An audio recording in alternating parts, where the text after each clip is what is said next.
আসসালামু আলাইকুম এভরিওয়ান, সবাই কেমন আছেন? আশা করি সবাই ভালো আছেন আর সুস্থ আছেন। তো আজকে সরিষা ইলিশ রান্না করবো। তো সরিষা ইলিশ রান্না করার জন্য এখানে আমি সাদা সরিষা, একটু পোস্ত দানা, একটু পেঁয়াজ আর একটু রসুন বেটে নিয়েছি। আর এখানে পেঁয়াজটা ভেজে সরিষা ইলিশটা রান্না করব।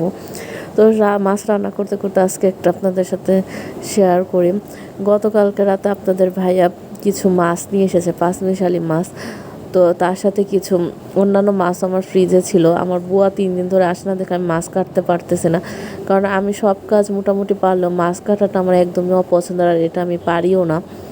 আর আমি চেষ্টাও করি না, কেন জানি।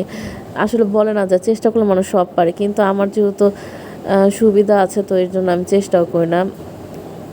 তো মা ফোন দিয়ে বলতেছে কী করে, আমি বলছি আম্মু কয়েকদিন ধরে বউ আসে না, তাই মাছগুলো কী করবো, নিজেই চেষ্টা করছি যে দেখি কাটতে পারি নাকি।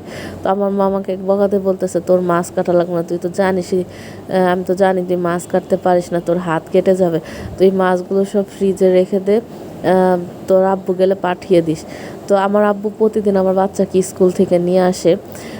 তো তখন আস্তে আস্তে 5টা বেজেছে, তো ফ্রিজে আমি মাছগুলো সব তুলে রেখে দিয়েছে। তো আব্বু আসার পর মাছগুলো সব দিয়ে দিয়েছে আব্বুর কাছে। তো মা এটা প্রায় 2 ঘন্টা ভরে প্রায় 3 কেজির মতো মাছ ছিল, সেগুলো কেটেছে। অন্য মাছও ছিল, সেগুলোও কেটেছে।